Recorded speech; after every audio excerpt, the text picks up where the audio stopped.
Good evening and welcome to the November event of the Blake Society. This being the month of November and William Blake's birthday, tonight we're very happy to announce the birth of VALA, the third issue of the Society's journal. There's over 100 pages in this issue, and it ranges from the blast furnaces of Kent to the snow leopards of the Himalayas. We will be producing a version of VALA 3 printed on paper in the new year. This paper edition is free to all subscribing members of the Society, unless for environmental reasons you do not wish to be sent one. If you do wish to be sent a printed version of VALA, can I ask you to go to our new website, log in, enter your correct postal address, and tick the box saying you request the printed copy. Our new website has a slight bug at the moment, and you may be asked to reset your password when you first attempt to enter the site.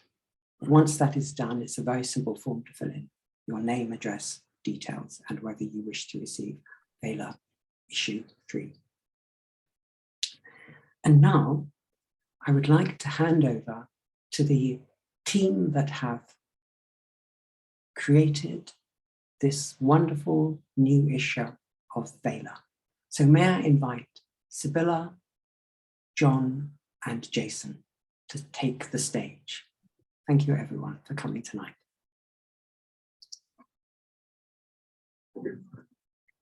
Thank you. It's Blake's 265th birthday. It was on Monday, his birthday. So belated happy birthday, William Blake. And today we're launching the third number of VALA, the Journal of the Blake Society magazine style. A big thank you to our chair, Tim Heath, for his ongoing support of VALA and his introduction of the VALA team. Thank you, Tim, for opening the event. Welcome, everybody. I'm the editor of VALA. John is the art director. Jason is the managing editor. VALA is a thoroughly edited, beautifully put together and wonderfully illustrated magazine. It offers and showcases original art. Our contributors come from all walks of life. They bring their brilliant minds and love of Blake. They engaged this time round with the topic Blake and nature. What we have amounts to 108 pages, more than 40 articles and more than 50 contributors and much original art and thought. I will lead you through the program as well as the evening. So we'll start with a conversation between the three of us in a moment. We'll then go into the presentations. We've asked 9 people to talk very briefly, 5 minutes, about their contributions. Then we'll have a break where we will see VALA. And after the comfort break, we'll come back, maybe with a drink already, because we're going to end with posts. But before this, there's going to be an open round, a conversation between VALA contributors and VALA readers. In terms of housekeeping, you can always put your comments into the chat box and we'll keep an eye on it and engage and respond to it.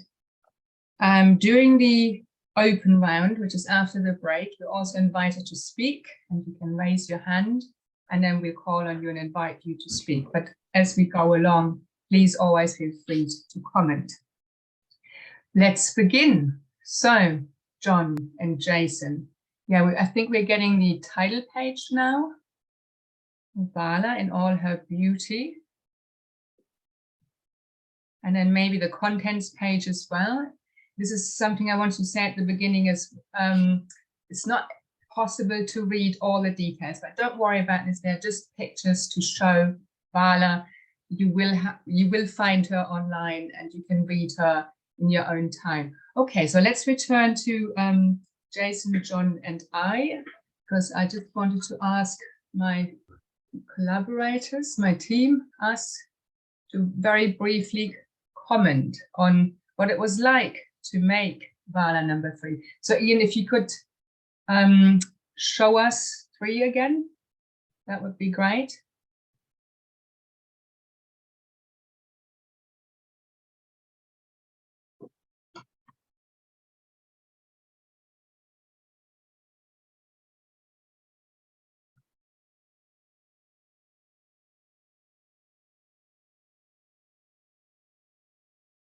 Or maybe John or Jason, you can. Sibylla, I think we are seeing all 3 of you on our screens. Oh, you are. That's really good, because maybe it's on your view. You're not seeing yourself, but I'm not. How weird it is. Never mind. Okay, John, Jason, what was it like to make VALA? Just a short comment. Over to you. That's a very open question. What's a good answer? Honest answer is on the whole, it was a joy.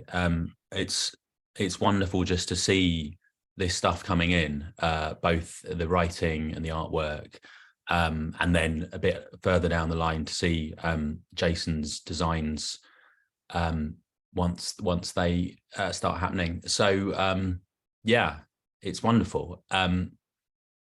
It feels like quite a long process because it's an annual journal. There are things that we started talking about almost a year ago, which when you see the final version, you see the final thing, you think, oh yeah, that was the start of that. That was the, maybe appropriately for the topic of this one, that was the sort of germ that grew into an article or a front cover idea or an illustration. Yeah. Mm-hmm. I Jason, agree. over to you. It's been a long time. Okay, sorry, most of the time I'm keeping my mic on mute, because as anybody who joins me on Zoom conversations in the evening knows, I have a snoring dog who's always next to me and is literally just lying beside me. But returning to VALA, a comment I'd just like to make on a very personal level with regard to this. I think a number of people, particularly in the Blake Society or academically, tend to know me for work on Blake. But for a very long time, I was a journalist and an editor for magazines and used to do lots of magazine design work. And it was always for really boring B2B and technical magazines and stuff like that. So for me, a real pleasure that's emerged over the past 3 years is actually to work on design skills with Blake's fantastic art, but also, and this is really important for me, I think when we first started VALA, the hope was that it would be a source for both contributions for original kind of scholarly work, and I use that in the broadest sense for people involved who are academics or indeed just with a personal interest in Blake to talk about Blake's work. But we also then wanted opportunities for creative work, both for writing and this has been a real pleasure in terms of art, because I think one of the things that sometimes gets overlooked in Blake circles is actually that opportunity for engaging with the visual arts in particular, which of course is fundamental to everything that Blake set out to do in his life. So it's an immense pleasure, and it's always fantastic for me to be able to work with John and Sibylla on this title, as well as all our contributors. So back to you, Sibylla. Yeah, thank you very much. Yes, very important to emphasize. It's been a team, a group effort, and it's been a long journey. And in order to give you some insights into that journey, I'd like to turn over to the presentations now. The first, so there's 9 speakers, most of them all, except one, I think, are already here. So I'm delighted to hand over to Helen Morley, who will do the first presentation.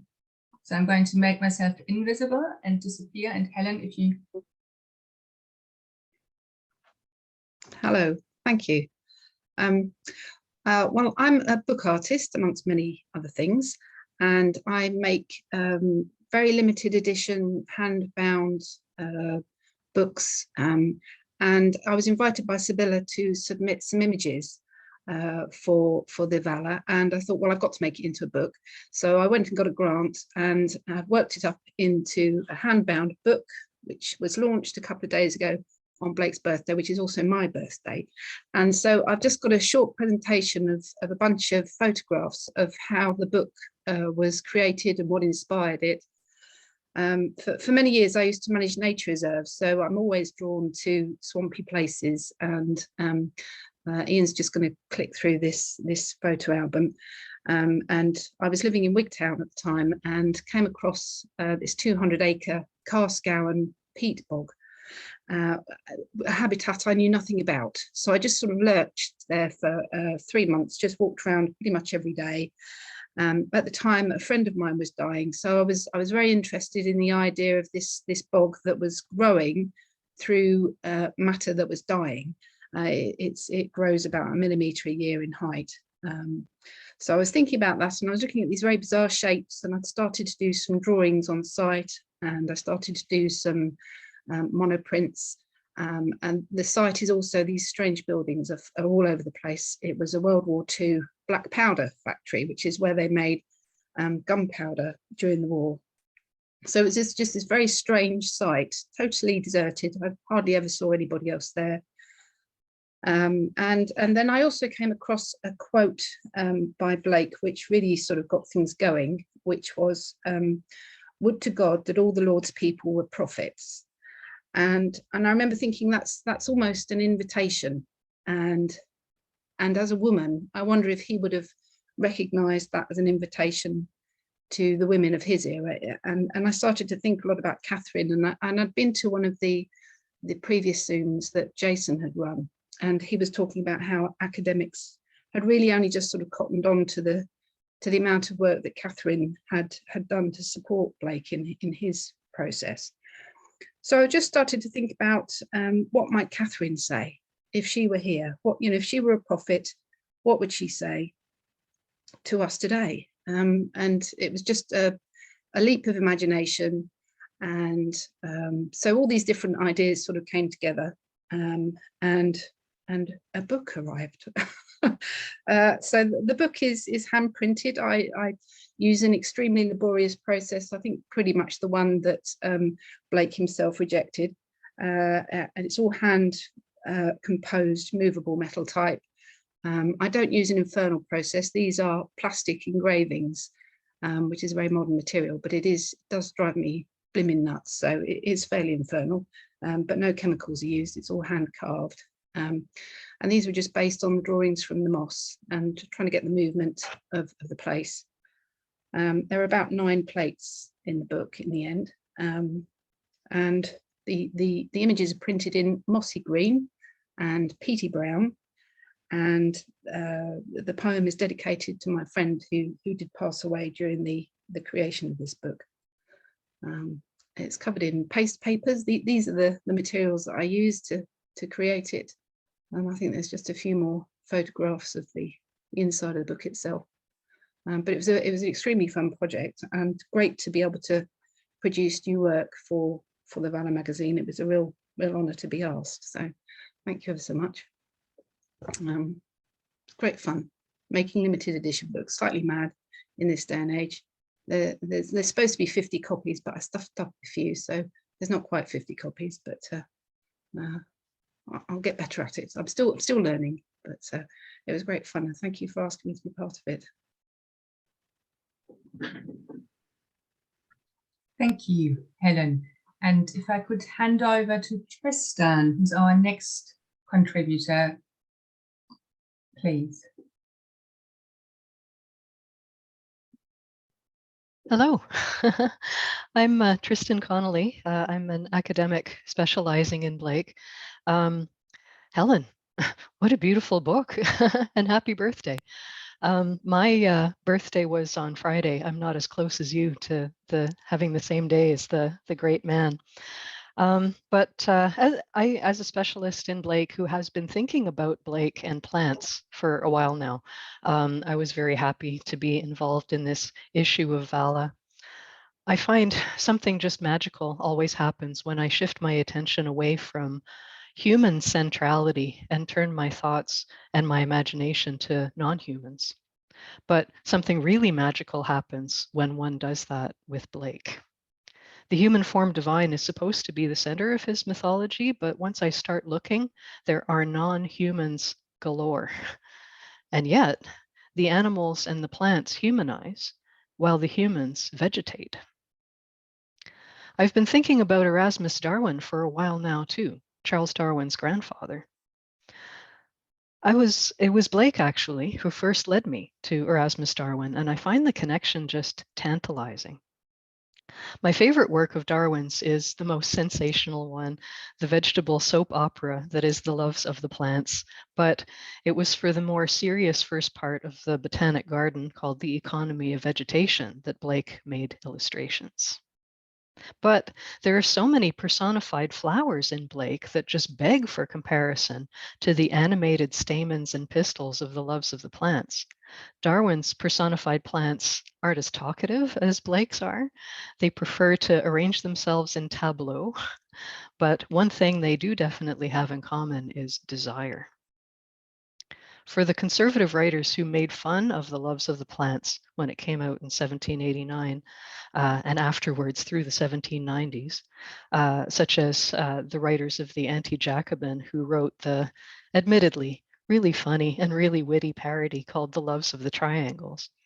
It was supposed to be just simply and evidently preposterous, the very idea that plants should fall in love, that there should be such a thing as vegetable passions. I find it fascinating that someone like Darwin, a materialist who was committed to knowledge from experiment, and someone like Blake, a mystic and a trenchant critic of empiricism, should have shared the conviction that plants have feelings, and because they have feelings, must also have ideas and identities. But with Blake, there's an eternal, a transcendent dimension that's missing with the materialist Darwin. And that's a big part of what I wanted to explore in my little piece for VALA, the eternal life of vegetables, such as the humble lettuce. And I couldn't resist including a botanical drawing of a lettuce by the early 18th century botanical artist Elizabeth Blackwell. You can see it on the screen there. This is from her book called A Curious Herbal, containing 500 cuts of the most useful plants, which are now used in the practice of physic. This book came out in 1737, the first volume, and the second volume in 1739. Elizabeth Blackwell was a pretty interesting person. She was from Aberdeen. She married her cousin and they eloped together to London. He used her dowry to start a printing business, but that failed and he ended up in debtor's prison. So Elizabeth actually started the project of A Curious Herbal to get her family out of debt. And she succeeded, made a lot of money with this book that she made herself. The inscriptions for the illustrations in the book, including the lettuce, say Eliz Blackwell Delin Sculp et Pinks. So I was all excited when I saw this because it reminded me of someone else we know. Blackwell made all of the drawings taken from the life, from specimens in the Chelsea Physic Garden. She engraved all of the plates on copper, and she hand colored all 500 of the plates in all the copies. And even more interestingly, the book actually doesn't use any movable type. Blackwell engraved all of the texts, not just the captions, but the title page and the dedications and the descriptions of all the plants. And she did so in quite a beautiful hand as well. So I hope you'll enjoy the piece and I hope you'll enjoy Elizabeth Blackwell's illustration as well. Thank you. Thank you. Thank you very much, Tristan. A swift handover to our next contributors, Cliff Gorman and Paul Cooper, please. Good evening, everyone, and thanks for inviting me. And good evening, everyone. Thanks for inviting me, and thank Sibylla, Jason, and John for fantastic magazine, and Sibylla especially for being so patient with all my queries. You know, strange things happen because unlike Helen, I'm a beginner with William Blake. very much a beginner, but I have been studying the German artist Joseph Beuys for a very, very long number of years. And during those years, I've worked with a friend of mine, Paul, who you see on the screen, and we've been developing all sorts of different projects. And lately, one of our projects was, creating toys. And these toys are to be played with just like any normal toy in a traditional way, but they always carry a deeper social message. In other words, they're appreciated on two levels. They are simply toys or toys with a meaning. Now, whilst working on this project, I woke up one night, and I always carry a pad by my bedside, and I wrote down these words: toys of innocence and experience. Good Blakean title for what we were doing, I thought. But I have strong links with Germany, so I considered taking our exhibition of toys to Germany, but was unsure whether Blake had been heard of in Germany. So I researched that on the web, and funnily enough, I learned that Sibylla had given a talk, William Blake's Reception in Germany. So naturally, I made contact as quickly as I can, and that's how I was asked to contribute this article. Now, actually, as Helen was saying, Blake poems feature animals and plants a lot, and they are also topics of this German artist Joseph Beuys.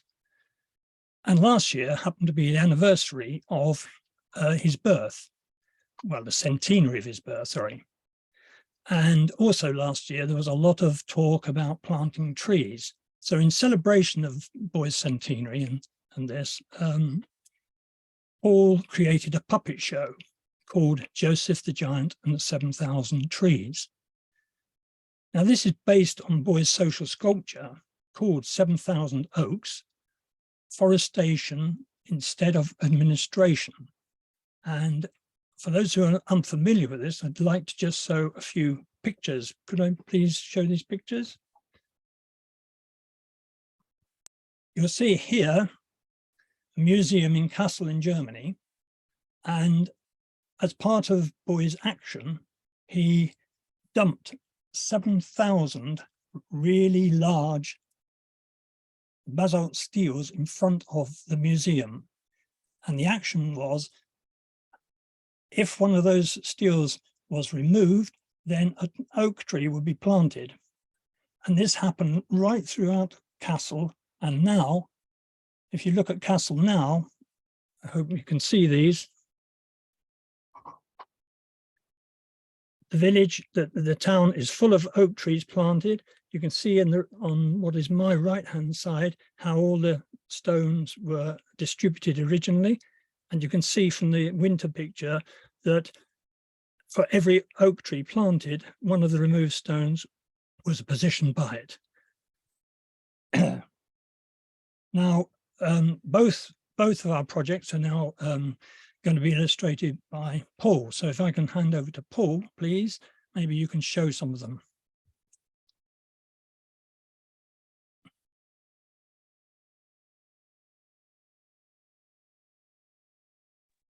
We can't hear you, Paul. Can you please unmute? Thank you. Is that better? Yes. Here is now, perfect. Right. I was introduced to Blake, probably as a lot of people were, at A level. This was in the era many, many years ago, the swinging 60s, of flower power, of free love, of protest. I suppose on his poetry at that time was very relevant to my sixth form and my mates in the English lit class. However, some 50 years on, I found myself considering his work in a very different way. To explain the concept behind the toys, I will try to show you some examples. This image you're seeing here is a photograph of a piece called A Dark Place.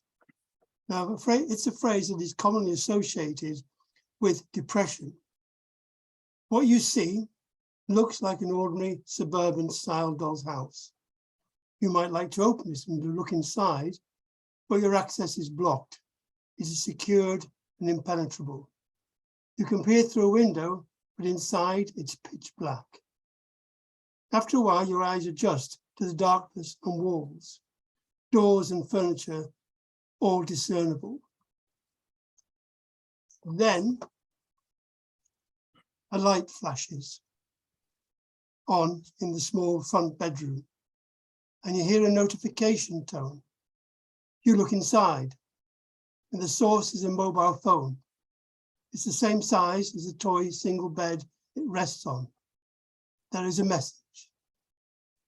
When schoolgirl Molly Russell committed suicide, her father held Instagram responsible. In September of this year, a coroner ruled that social media was a factor. Of course, it's still headline news today. I've got a real toy to show you now. Yes, true kindergarten stuff this. It is just normal, but it's a toy of a container boat. It has wheels on it. Kids can play with it on the floor, which is part of its purpose. It's an ordinary, functional, innocent toy. Until that is, if one inquires within, and you remove the containers from the top, and you peer inside. I hope you can see there are toy tiger cubs.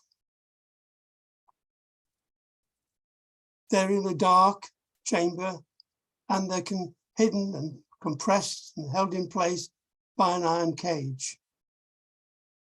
Perhaps they're being smuggled. In fact, there are more tigers in American backyards than in the wild, according to the World Wildlife Fund. But for now, we will move on to our next speaker, who is Hugo Lahmann.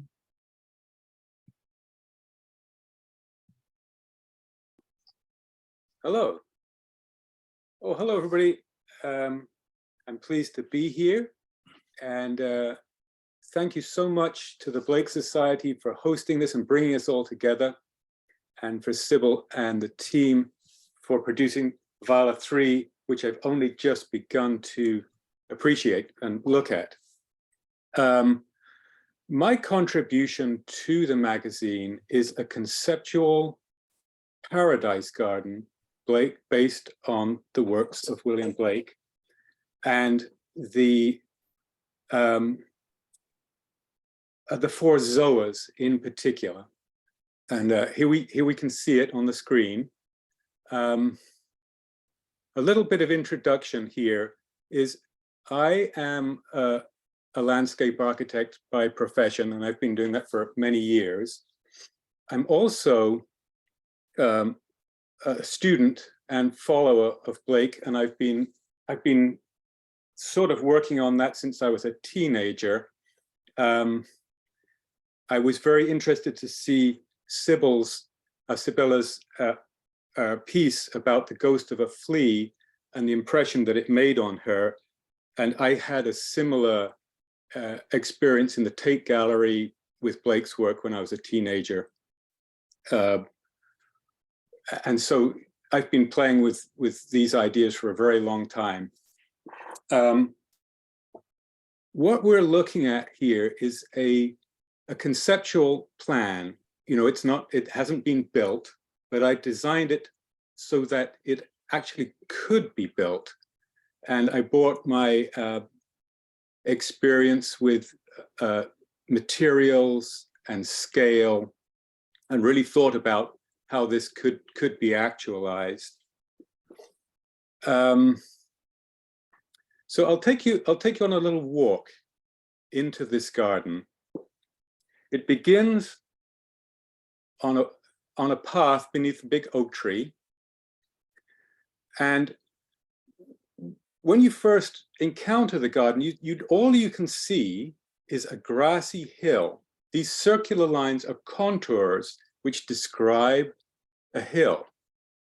So nothing's visible apart from the hill, which in my imagination is covered with wildflowers and long grasses and surrounded by oaks.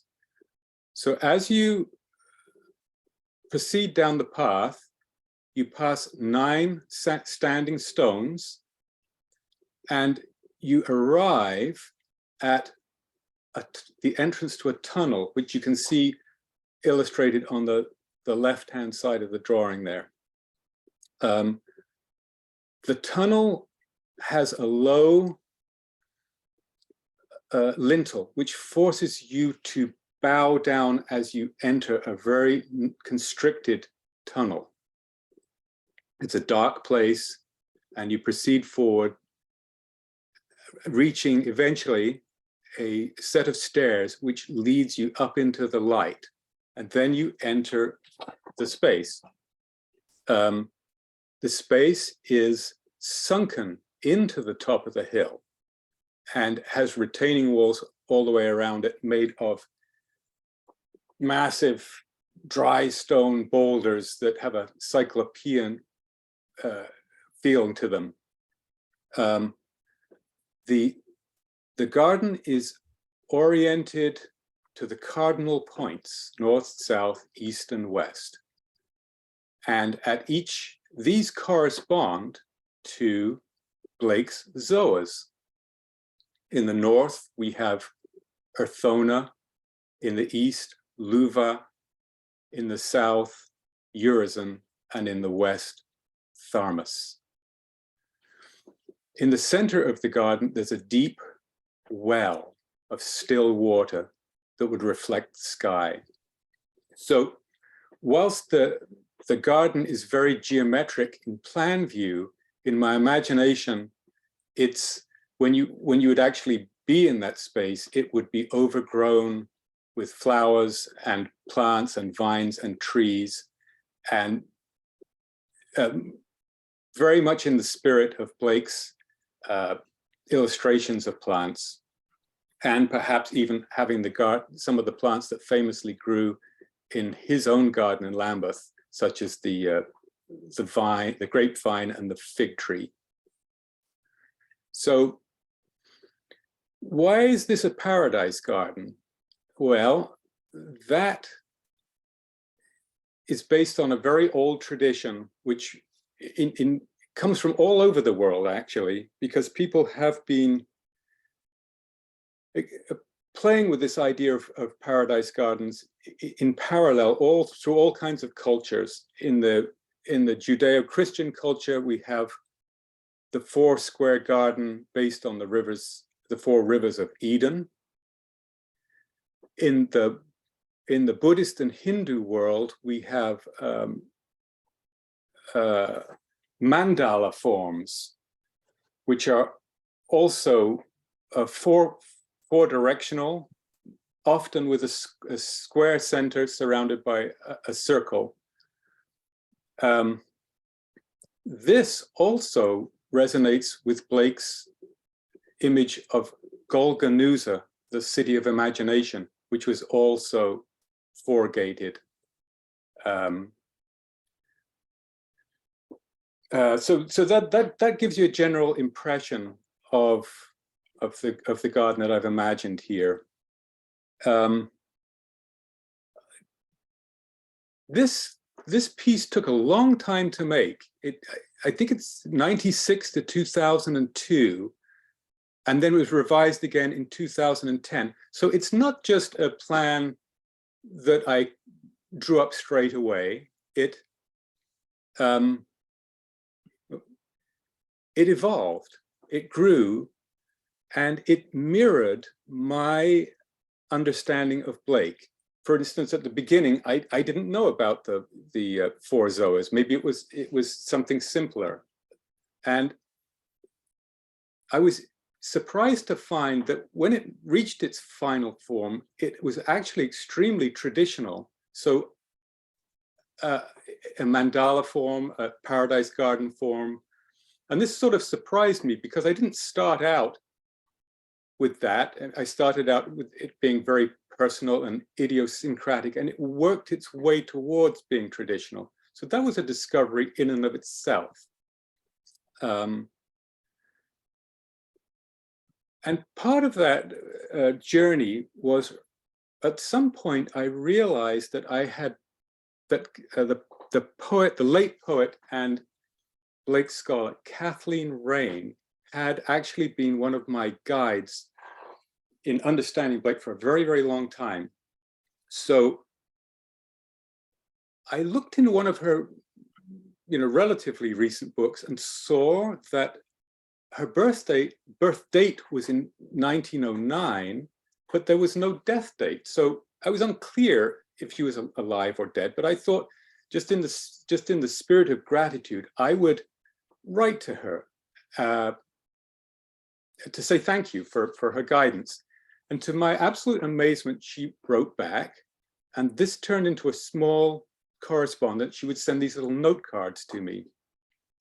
And in the end, I sent her this plan, and she got it, and she really seemed to appreciate it, which was, just a wonderful thing. And you'll be able to read, more about this stuff in detail in the article.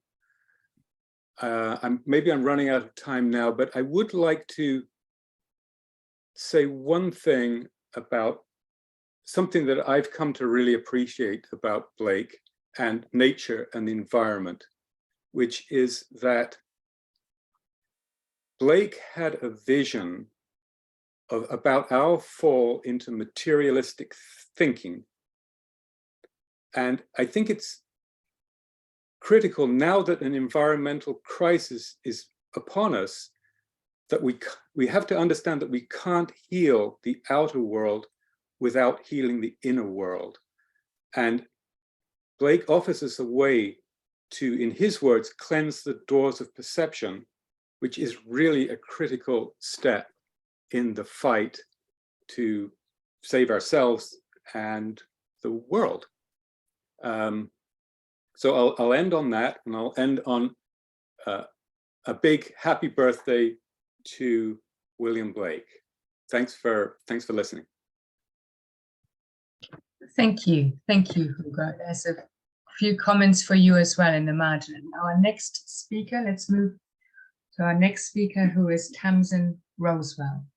Hello, hi there. I'm Tamsin Rosewell. I am an illustrator and a bookseller. I've been a bookseller for about 15 years, and I've always painted. I'm best known really for working mainly in ink.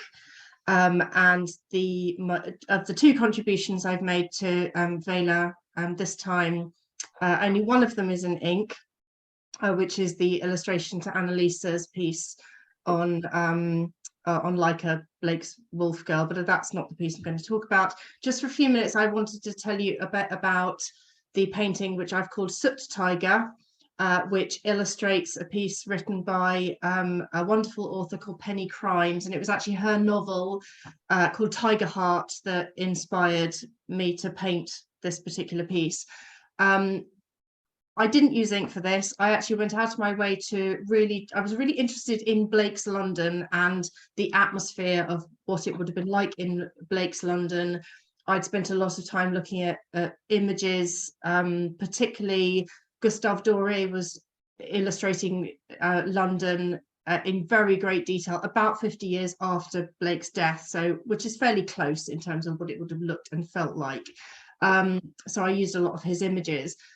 But the really interesting point for me on this was the materials that I chose to paint it in. So what you're looking at is an image of, it's a composite image of various buildings that were around in Blake's time in central London. I'm from central London, so I was born and brought up and lived most of my life in very, very central London. So true Londoner as Blake was. And I chose to paint London using, I suppose you might say, the body of London itself. So I got hold of some London brick. So this is here, what I've got is a lump of London brick. It's probably slightly earlier than Georgian, possibly as early as Elizabethan. It's not really sure. I think it's a bit too big to be Elizabethan.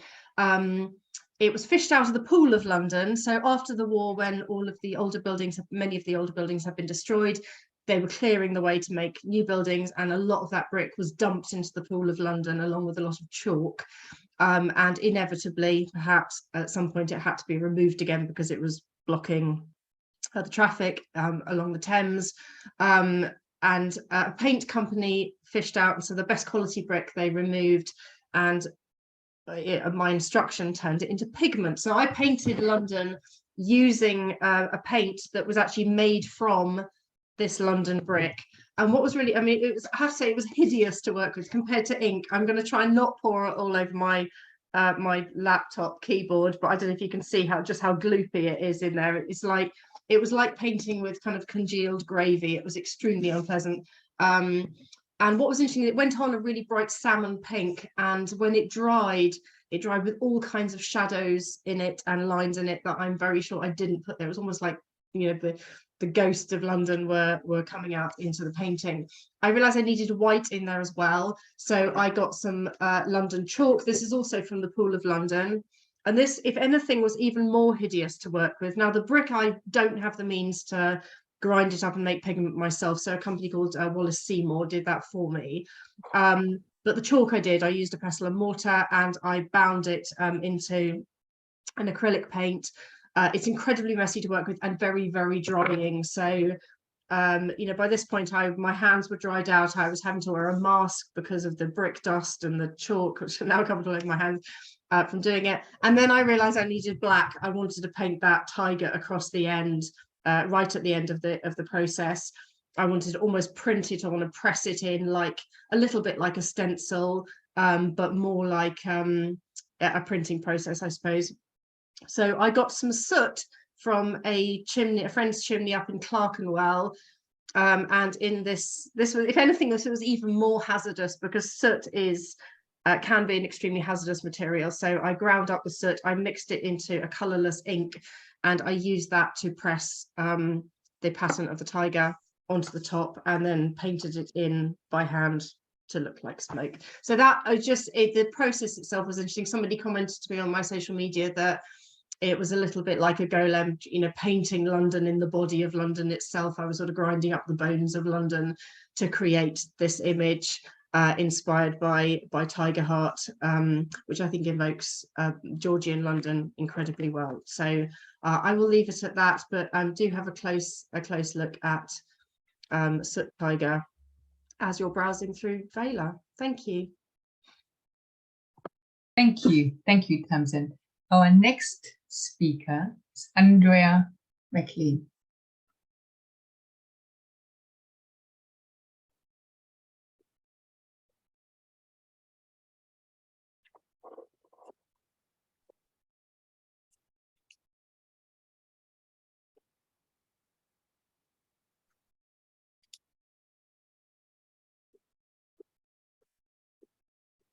Hi, Andrew. Can you turn your camera on for us? We can. Yes. Put your mic on, but not your camera. Thank you. Right.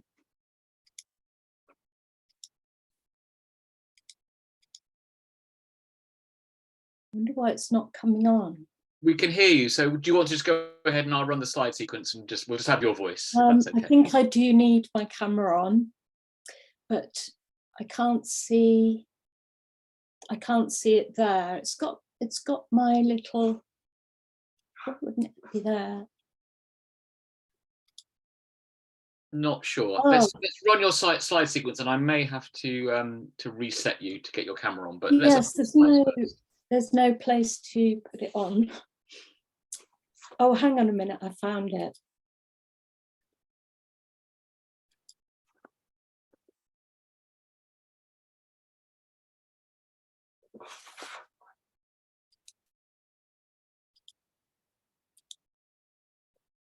Can you see me? We're not seeing you, Andrew. Let's just hear from you, and I'll play your slides over the top. And then if once we've seen your slides, we have an opportunity to revive your camera, we will. But let's hear from you first and look at the wonderful images that you've got for us. Okay. Well, it's great to be in such good company. Wonderful. Thank you very much to Sibylla and John Spill for really being encouraging about the writing I did, and I could go back to that slide, please, Ian, and John for being so encouraging about the images.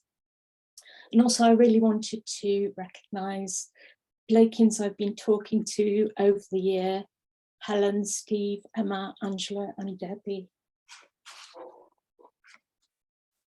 I've got a few of my paintings here. This one's called Concordia. And a lot of my thoughts about Blake and nature are to do with connection, connecting lines. And in this painting, there's a big green earth, which is reaching out. And the figure there, the winged figure, holding a cord, holding a pathway that weaves around the image. So next slide, please.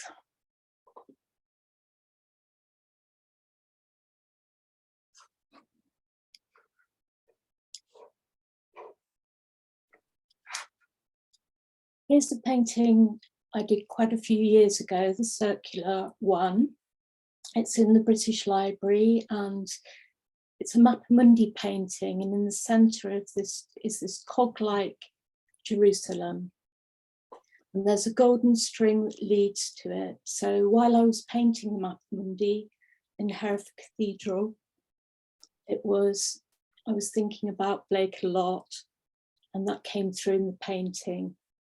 And the same with the painting next to it. You've got a figure inside the flower, and she's being protected really by nature, and it's called The Reflective Earth.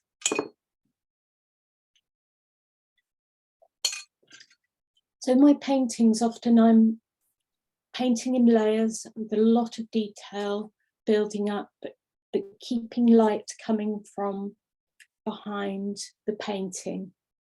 So the first parts of the painting are in layers, allowing light through the pigment. And that's the same way I feel about nature, looking through leaves and branches. Thank you.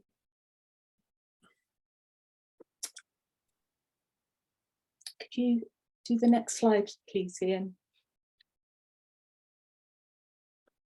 In this painting, it's again to do with pathways in nature and reflection and seeing the world in a moment of time, but this time we've got a very human house gable shape and a pilgrim's journey to the top of the painting where you can see the night sky and the sun shining at once. Next slide, please. Here's the painting I did for the Blake Society some years ago, which is a Golgonooza map, and the very first circular painting that I did, which is called About World and What's in It.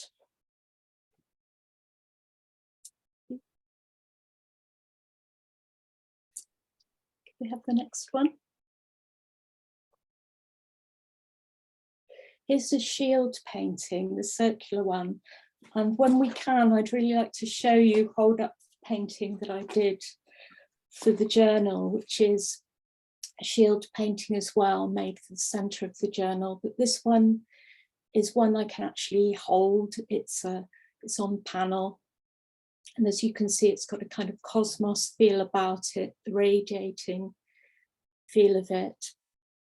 And then there's the painting which has a tree of angels, but this kind of translucent disc over the top. And again, it's about the idea of making a mythical shield, which is really a shield of the imagination. And I'm sure most of you will know in Jerusalem, the frontispiece where Blake or Los, wearing Blake's clothes, is stepping into the doorway, this threshold, holding a weightless cosmos disc. And through most of my work, that's something I'm thinking about all the time, this idea of something that people carry with them, which is their sense of the cosmos. Thank you, Ian.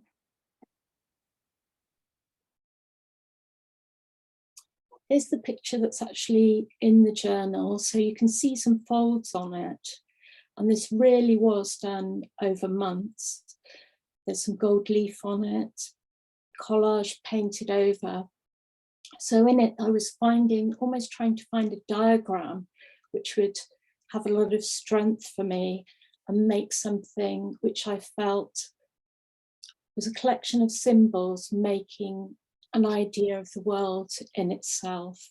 So it really was trying to make something quite strong about things which I feel are sometimes quite hard to see in the world. There's a small child coming out of an egg, and there you can see the images of the egg shown in other parts of the picture. So it's the idea of creation, creativity, people, and their intertwining vision of how the world is. There's a cat with a tiger kind of appearance, a shell. It's a lot to do with pilgrimage, and there are boats. I was thinking about things that would make up Blake's, well, I'd say reflective nature, the things that Blake would like to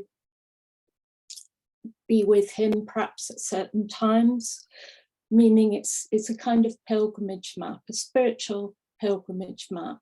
So I can imagine being somewhere very dark and you take it with you and you could make a journey within the map. Thank you.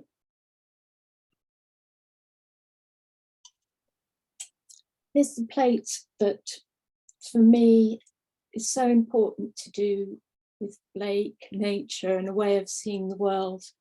And so often I think the idea of the night sky, in this picture, you can see the constellations, and the figures part of the constellations so much that their bodies are stretched or in a position along with the stars.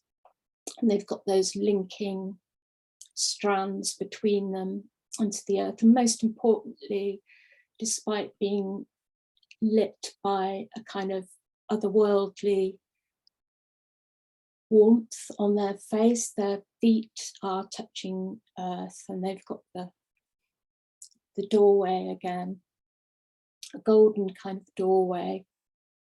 And at the top of the, I think of it as a map mundi, we have heaven, well, we have London really, and York, and then underneath Jerusalem and Bethlehem. There are lots of interpretations, perhaps some people might like to talk about this when we have the open session. I think it's such an interesting image to think about. Next slide, please. So this is my last slide, and it's one that I really just went for walks in nature, looked at the way light was in the local river, the way things grew on it. I made a world map which felt not detailed in the way that others were. It hasn't got the same symbols, but sometimes just to get the feel of how the world is at one particular moment and try and make that match the cosmos. And I feel, to me, that is a true feeling about the way nature is and can almost be held within a circular image. Thank you. That's the slides. Thank you very much, Andrea. Is there any way I can put my camera on, or is...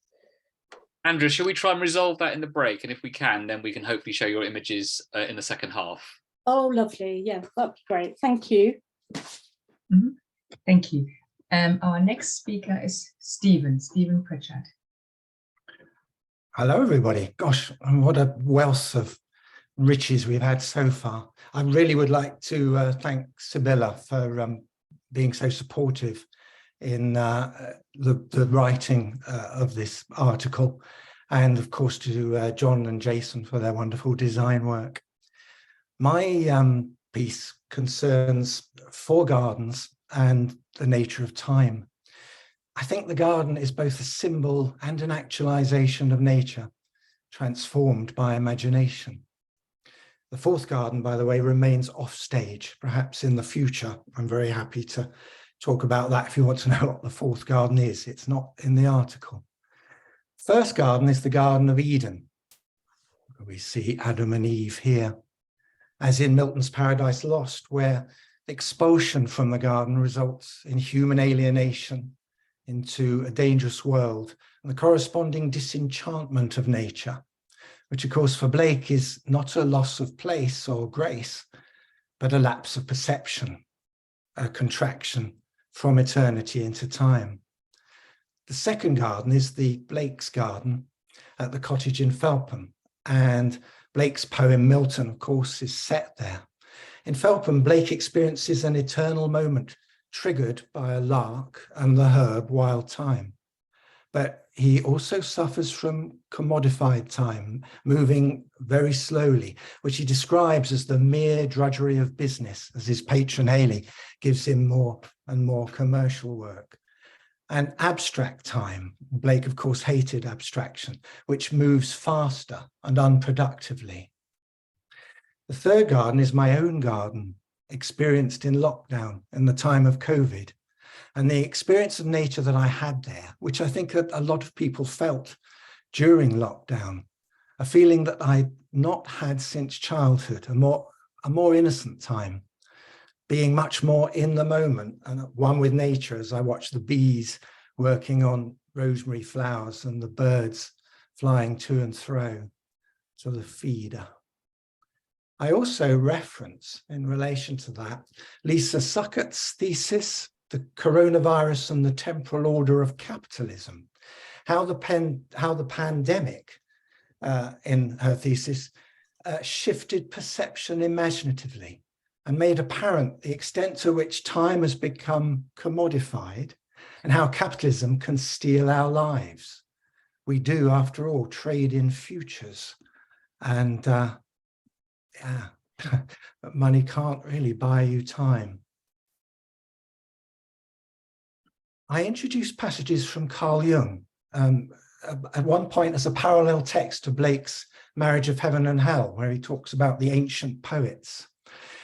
Jung, of course, said that Blake was one of the few Westerners who had attained satori, enlightenment. Jung says that the world has a soul and that we will not understand nature until we understand our own natures. As scientific understanding has grown, says Jung, so our world has become dehumanized. Man feels himself isolated in the cosmos because he's no longer involved in nature and has lost his emotional, unconscious identity with natural phenomena. These have slowly lost their symbolic implications. Thunder is no longer the voice of an angry god, nor is lightning his avenging missile. No river contains a spirit. No tree is the life principle of a man. No snake the embodiment of wisdom. No mountain cave the home of a great demon. No voices now speak to man from stones, plants, and animals, nor does he speak to them believing they can hear. His contact with nature is gone, and with it has gone the profound emotional energy that this symbolic connection supplied.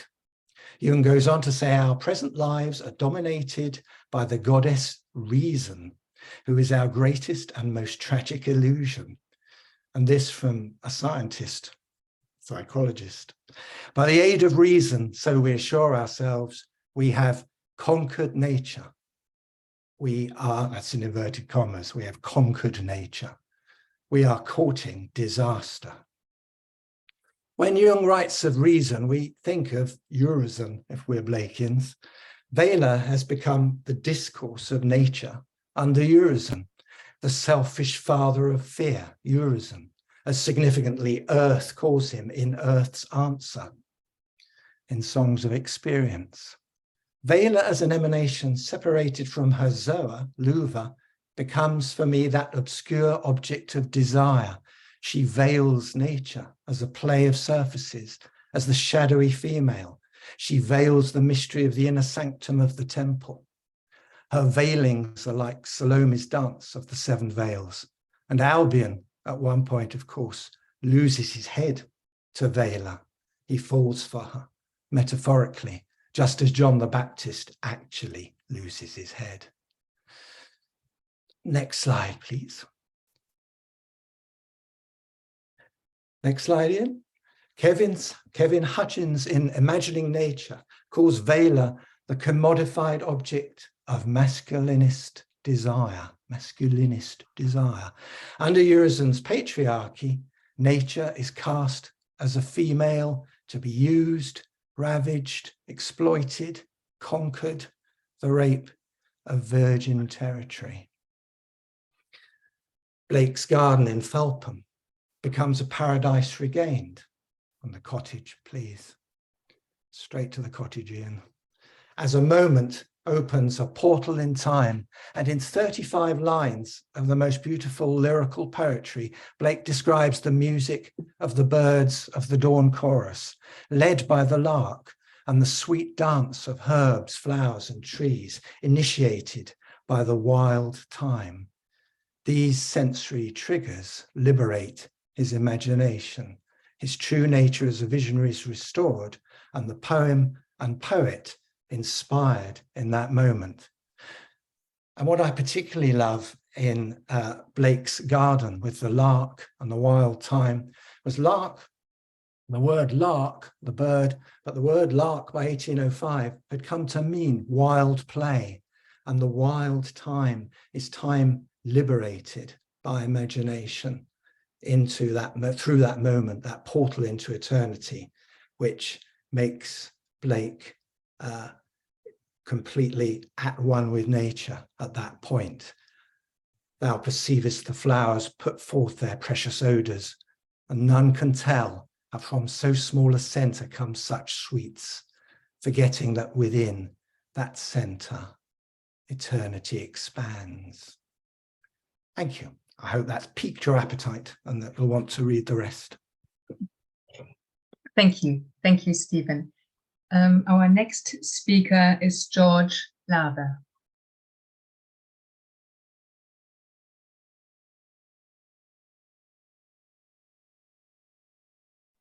Hello. Hello. Sorry about that. Okay. My contribution is an interview with an author named Timothy Morton. I don't know how many people will have heard of him. I'm going to assume none, but first of all, I'm going to start with a bit of backstory on how I came to this.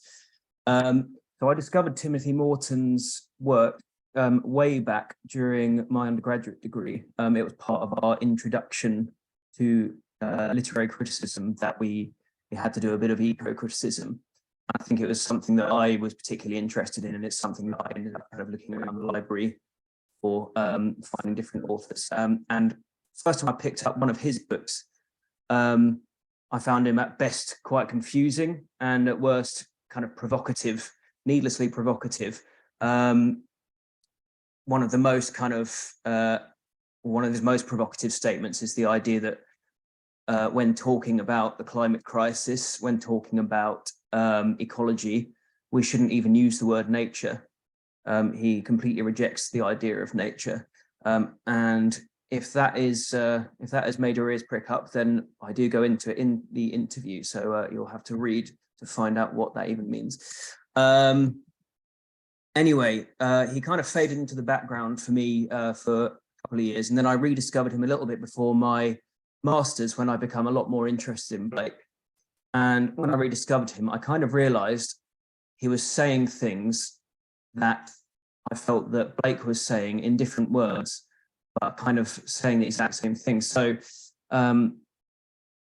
even that kind of his critique of the idea of nature, I mean, the idea that we have this catch-all that names the non-human and divides it from the human, surely even that is a sign that we are in a fallen, divided state. Something that I find particularly admirable about the way, about Timothy Morton's eco-philosophy is his ability to see things from the outside, to rethink systems, languages, and realities and not just kind of telling us that we must care about trees and plants and animals and carbon dioxide. It's one of Extinction Rebellion's slogans, system change, not climate change. And I think Morton, in a very Blakean way, is saying exactly that. So given all that, I'd been looking for an excuse to try and get Timothy Morton into an issue. And this was, of course, the perfect opportunity to do so. So yes, to introduce him a little bit more, if he's someone you've never heard of, he's a scholar working in Texas now, but he's British. He began in the field of Romanticism, but he moved on quite swiftly in his career onto focusing on eco-criticism, ecology, and eco-philosophy. His major works include Dark Ecology, which you can, of course, see there, Hyperobjects, Humankind, which is one of my personal favorites, and I think it was the one that kind of twigged me onto his crossovers with Blake the most. And Being Ecological is another, I believe it's his most recent book. He's become a leading proponent of a movement within philosophy called object-oriented ontology.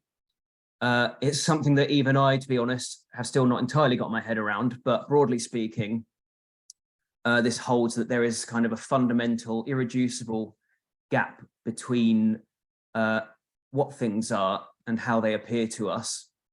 And secondly, that things kind of always exist. It doesn't matter whether or not humans see them, care about them, know about them, things always exist. So if a tree falls in a forest, it does make a sound.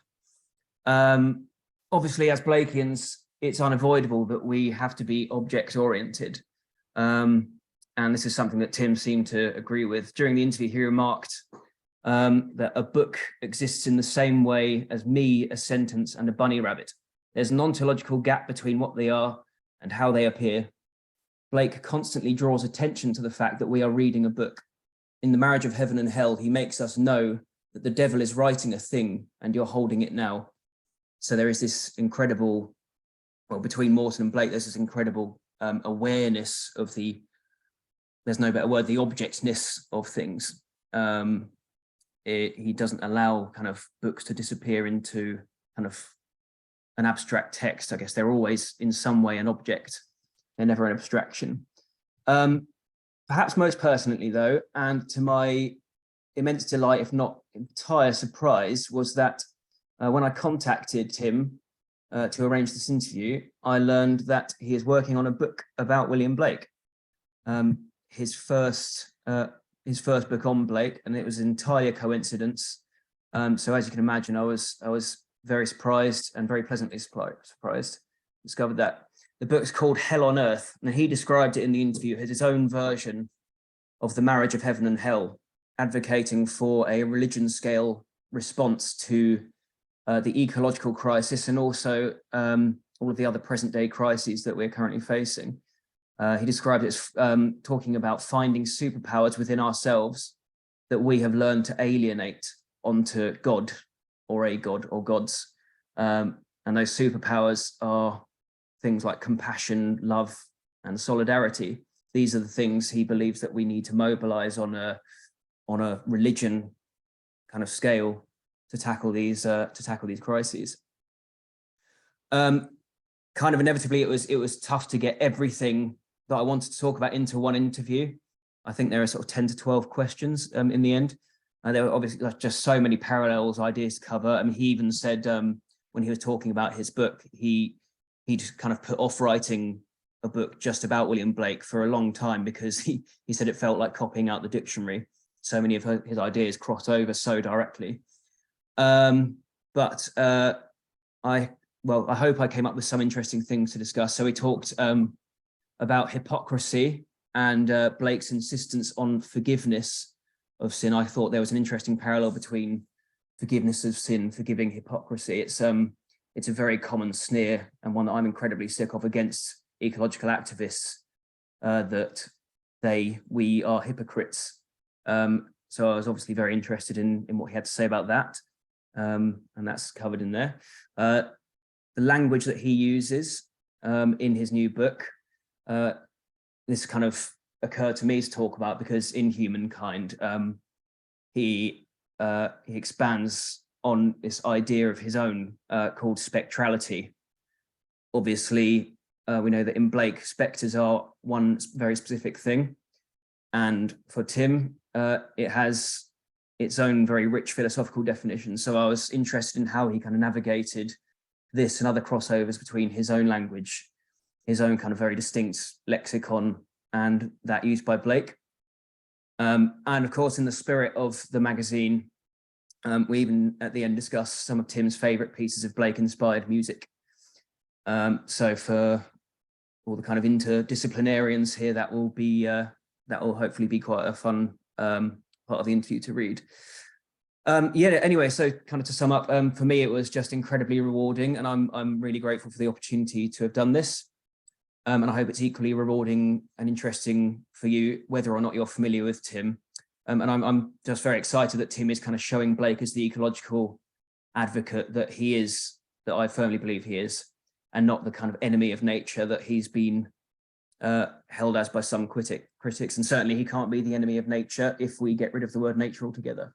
So in Tim's words, with which I wholeheartedly agree, Blake was putting messages in bottles for future people to read. Thank you. Thank you, George. We will now come to our final presenter, SF Said, and then we'll go into our break. Hello, thank you so much. I'm SF Said, and this is a book I wrote called Tiger. I've written about it in the new issue of VALA. You can see the first page of my piece there, talking about my tiger and, of course, William Blake's. Like many of us, perhaps, I first encountered Blake at school when I was a kid, and we read his amazing poem, The Tiger. Tiger, tiger, burning bright. Those lines completely mesmerized me, spellbound me. And I think that was the spark. That childhood reading of The Tiger was the spark that eventually led me to write my own Tiger with a Y. It's a book deeply inspired by and indebted to William Blake. When I was writing my last book, Phoenix, I just started to dream about a book called Tiger. And it was always called Tiger with a Y. There was always a being called a tiger at the heart of that book. But what was this tiger? I felt like I could see it. I could even hear its voice. But what was it?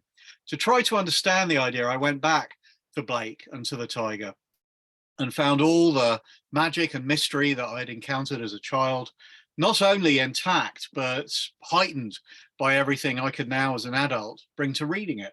And I went on to read all of Blake's work, acquiring all the books of his that I could possibly find. My favorite is probably this, the complete illuminated books, which gave me a way of looking at the pictures at the same time as reading the words. If you don't have this book, I really, really recommend it, perhaps to read alongside something that has some kind of annotations. I particularly like the Norton edition. Everyone has their own favorites. And I was just so hugely inspired by the fact that in his longer, more complicated, less well-known poems, the ones that are not taught in primary schools, Blake really had created an entire mythology of his own. He had taken existing mythologies and systems of belief and then completely done his own thing with them. And I found that liberating and inspiring. And I could see that it lay at the heart of many of my own favorite books and stories. I can see very clearly, for example, how William Blake inspired writers like Philip Pullman or Ursula Le Guin, Neil Gaiman, Alan Garner, Susan Cooper. I could go on and on. All the writers who try to take the mythic and make something new, make something contemporary, something for their own times. And that's very much been my project as a writer. That's what I've always wanted to do from my very first book, Varjak Paw, which is a kind of a mythic story about a cat who dreams of being a great warrior.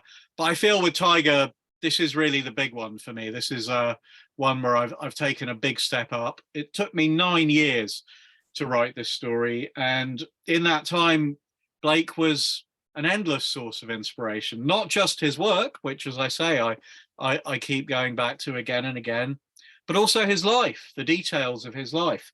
I found huge inspiration in books like Peter Ackroyd's biography, Blake, G.E. Bentley Jr.'s biography, both very highly recommended. In the life of an artist and writer who came from a background that did not traditionally provide artists and writers. Blake was the son of a tradesman. He was from a family of dissenters, a religious outsider, as well as a class outsider. I found that hugely inspiring as perhaps something of a religious outsider myself. My family is originally from the Muslim world, so growing up in London in the 1970s, I ended up even having to use initials so that people could handle my name. But when I came to read about William Blake, I felt, well, anybody who can dream of being an artist and a writer can be an artist and a writer. We really can do those things. And that's the kind of message that I wanted to put into Tiger. It's a children's book, but to me, children's books are really books for everyone. They are books that are written for an audience that includes children, but excludes no one. So Tiger is, on one level, an exciting page-turning adventure story about a boy, a girl, and a tiger. But I hope it has many other levels, other resonances. If you are familiar with Blake and his work, as I imagine many people here tonight will be, you will find many, many resonances and references all through the book, threaded all the way through. If you're not, I hope it will still work, but it might lead you to wonder, what does it mean to see a world in a grain of sand, to hold infinity in the palm of your hand? I have put everything that I know and everything I love into this book. I wrote all about it and about its inspirations in the work and life of William Blake in my piece for VALA, which I'm incredibly grateful to have had the opportunity to do. So that's pretty much all I've got to say. I can't wait to read the magazine. Thank you to the Blake Society for producing such a wonderful, wonderful thing and for bringing us all together. Thank you, everybody. Thank you. Thank you so much, SF. We've overrun. I would say we'll have a 2-minute break where everybody goes and grabs a drink if you haven't got one already. And then we come back together and go into our toast for William Blake. If you feel you haven't had an opportunity to say something or to speak somebody, please email me and I put you in touch. So I haven't got a drink ready. I will disappear and get a drink. And I think Ian is going to show some of VALA. So 2 minutes.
Right, so I know that Don Reardon has prepared a very special toast. We're going into the final round, and I'm inviting everybody to show themselves and maybe not spotlight anyone, so that we get everyone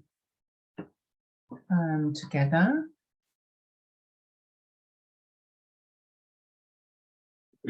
And may I hand over? Oh, I can see Andrea holding up her work. Very good. But can I hand over to John, because we're very, very close to the end. And before we end, I would like to announce on behalf of the VALA team, the theme, the topic of the next issue, which you need to know and you'll find out about through the newsletter, which we'll send out. So there's nothing you need to do. If you can't turn your camera on, you can be in the chat. But if you can, so that we can see, that would be wonderful. Okay, John.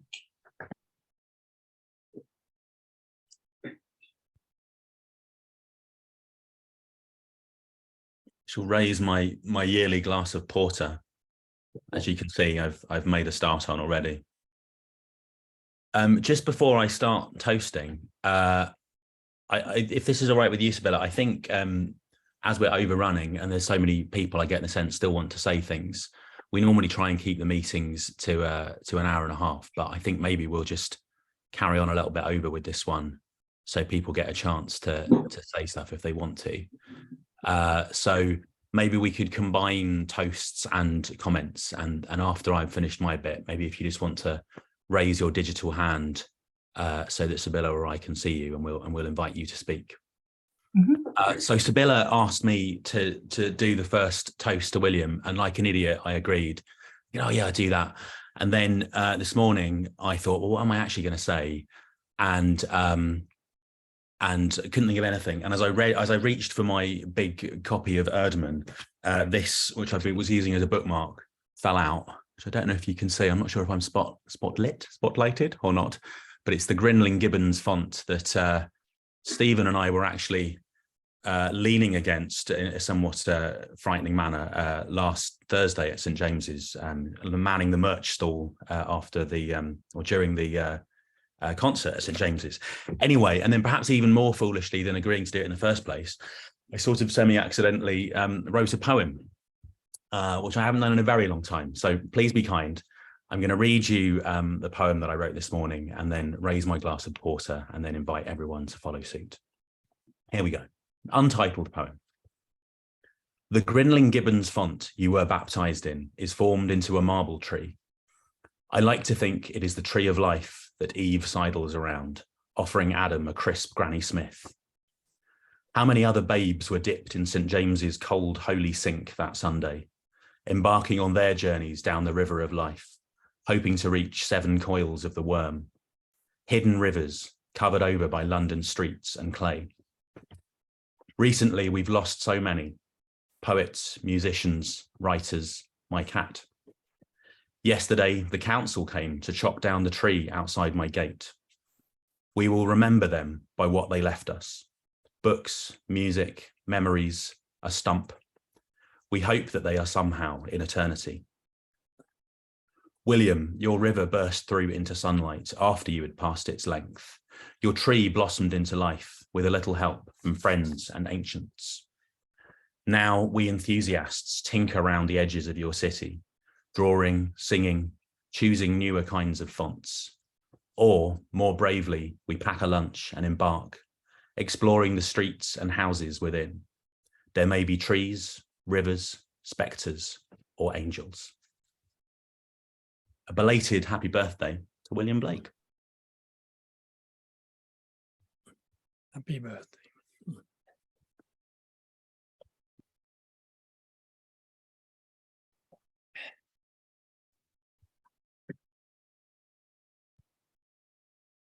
So are there any more toasts? I think I may have seen Andrea waving now that we can now see her, hoping to show us the pictures we couldn't see before.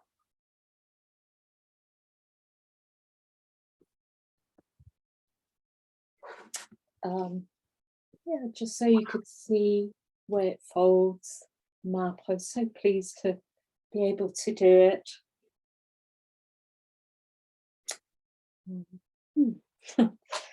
So yeah, there was a couple of words as well at the end of that plate. Wonder ceased all in eternity to behold the divine vision. Open the center into an expanse, and the center rolled out into an expanse.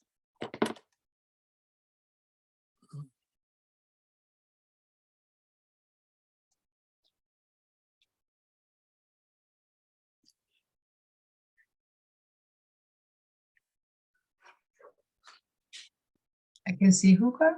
You want to go with toast?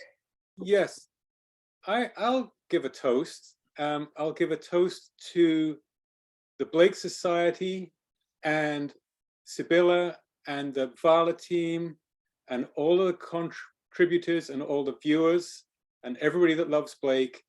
And my particular toast would be, let's all meet in person one day and do a real toast. Cheers. Cheers. Good idea.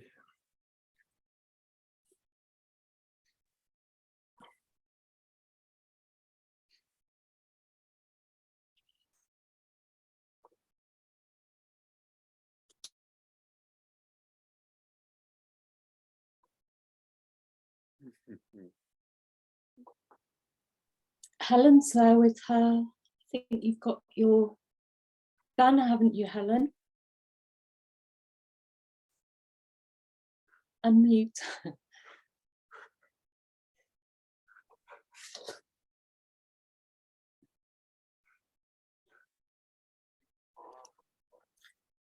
Helen needs to be unmuted.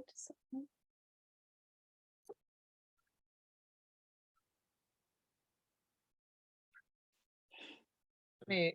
Can you hear me now? Yeah. Okay. I was just going to show this banner talking about the pilgrimage that's in so much of Andrea's work. This painting was done for Extinction Rebellion for Faith Bridge back in October 2019, and since then it's been on 2 pilgrimages. So it's like I wanted to make an artwork which would actually come out on the streets and not be hidden away in a gallery. And we walked to COP26, me and Steve. And it was quite a long 200 miles of carrying. And we also went down to the G7 before that. And just it's very much inspired by Blake. We run a group called the William Blake Congregation. We've just been celebrating Blake's birthday in Tate Britain, which we've been doing for 30 years. So everyone's always welcome to come and join us. And this is the Tree of Life. I don't know if you can see. So it's inspired by Madonna del Misericordia, Piero della Francesca, and by Blake's wonderful paintings we're so inspired by. This is the Tree of Life. These are all endangered animals and birds, and this is the rainforest, which was burning up in 2019 when I began this painting. So it's yeah, and this is the devastated landscape in the background. So it's interesting how people respond, and children particularly, when I carry it through the landscape, and it reaches people perhaps in a different way from words. And when we April 2019, we joined it, everyone dancing at the Pink Boat in Oxford Circus with a big sign that just said everything that lives is holy. So we brought Blake into the beginning of Extinction Rebellion. So he's completely an inspiration to the whole movement, I think. So that's it. A late toast to Blake. It's herb tea. And it'll be his baptism soon, won't it? Yeah, on the 11th. we'll be gathering around the font. If anyone wants to meet us, 1 o'clock. I don't think Morris dancers for the font. No, we have Morris dancers on the 28th. And Steve's written a poem called Baby Blake, which I hope they'll read there, which is wonderful.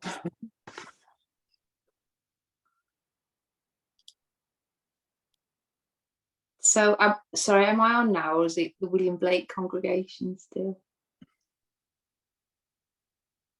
We can see you and hear you. Can you see? Brilliant. Yeah, So I would want you to like say, to do a 'cause toast, or? we know the William Blake congregation. We're good friends. They are part of Blake for Artists, which Andrea started, the founder of. A lovely little and growing group of artists and poets to appreciate Blake. So I want to give a toast to Blake. I have done a little plate here. If I just show you, this is Andrea's idea to do a scroll for future generations of artists and poets, and we're all contributing to it from our group. We have Debbie Lee here, she's on it, Andrea's on it, some very accomplished artists, and I created this plate and poem imagining William Blake going into, imagining a modern day visitor going into Westminster Abbey and the sensing angel actually speaking to him and telling him about his meeting with William Blake. So this is what inspired, William Blake has inspired a lot of work in our group. It's been a really, truly wonderful experience. I've made some great friends through it as well. I drew the sensing angel here and I drew Westminster Abbey. And I think for me, Blake makes me think about the position of the poet in society and how important poets and artists still are. They say you can judge a society by how it treats its poets and artists. So it's an interesting thought today. For me, poets are not marginal figures. They are very important figures in society. They are journalists, they are commentators, they are outsiders, but they are very, very important. And see, I just wrote this just by way to show these two standards here. I wrote to show you how I feel about William Blake and poets. It starts off, what see you, sensing angel, on Westminster's north brow, watching over centuries while scribes lie in the south. Kings and queens and bishops, the learned and the proud, but above them, the angel said, the poet in the crowd. This is how I view William Blake and poets, as we are, and artists, we are important in society. We're not just marginal or to be marginalised. So this was inspired by my group, and there's going to be others that contribute to it as well. So it's been wonderful. Thank you, Andrea and Helen.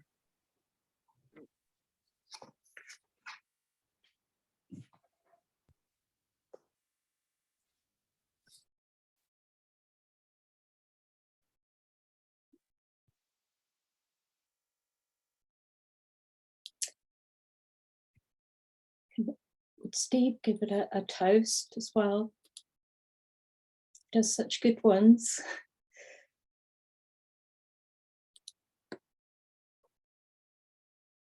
It's one of the greatest Blakeans.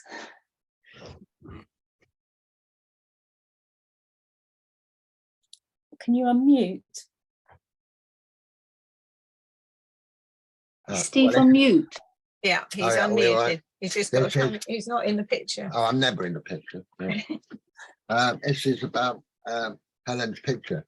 So we've walked 200 miles and we're going to wade across the Clyde towards the Glasgow rainbow.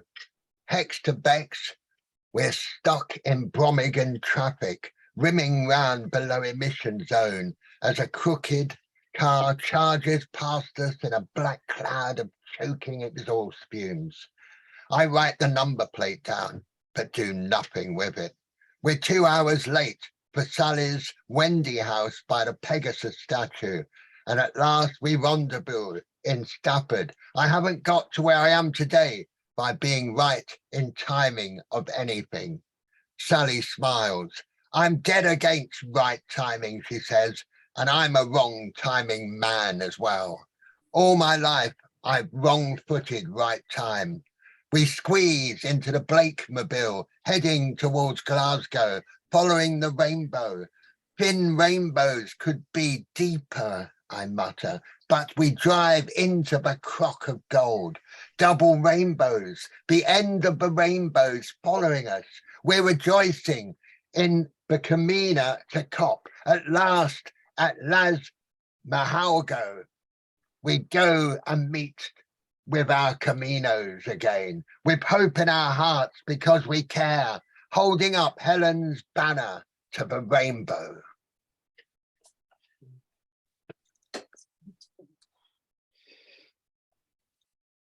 Toast to Blake. A toast to Blake. He's a young man at 265, and he'll always be younger every year. To Blake. To Blake, thank you. Aware of the time, I would like to hand back to John just very briefly to say something about the website, and keep those toasts coming in the chat if you can. It's a shame. John, you wanted to say something about the website? Yeah, I just wanted, it's a bit housekeeping-y, but I just wanted to reinforce what Tim said at the beginning. Hopefully, lots of you have noticed that we've got a new all singing, all dancing website, which has been a labour of ages in itself. And to just refer back to what Jason said right at the beginning as well about VALA, one of the things we wanted to do with the website was to make it much more visual and to really show off all of Blake's incredible imagery, and to make the point again that he's an amazing visual artist as well as a poet, and the two are really indivisible. So there's that aspect of it. The other thing is, as Tim mentioned, you should now, if you're a member of the Blake Society, you should be able to go to the bit that says members. And if you, for the first time, go in and put your email address in and say lost password, it will then send you a link to log in and prove you're you. And then once you filled in your address details, you can say yes, please, or no, thank you to VALA as a printed edition. And we're very conscious of the fact that we're a year after the second one came out, which we haven't yet printed. The short version of why is because it all got bound up with redeveloping the website. So if you do that as members and say yes or no to VALA, when we trundle into gear, we'll be sending out issue 2, and at some stage soon after that, issue 3. I don't know whether they'll go out together yet or not, but yeah, please do that and let us know if you have any difficulties. Thanks again. Thank you, John. And to bring the meeting to a close, the next issue is going to be taking another year. That's what we decided to do. And the topic, so there's nothing you need to do other than just remember what it's going to be, because we will be sending out the invitation to all members once you've registered on the website and received the newsletter. The topic for the next one is going to be War and Peace. So, William Blake, I raise my glass. I thank you all for coming tonight. And if you feel you want to say more, email me. I will put you in touch. Happy birthday, VALA. Happy birthday, Blake. Cheers to William Blake.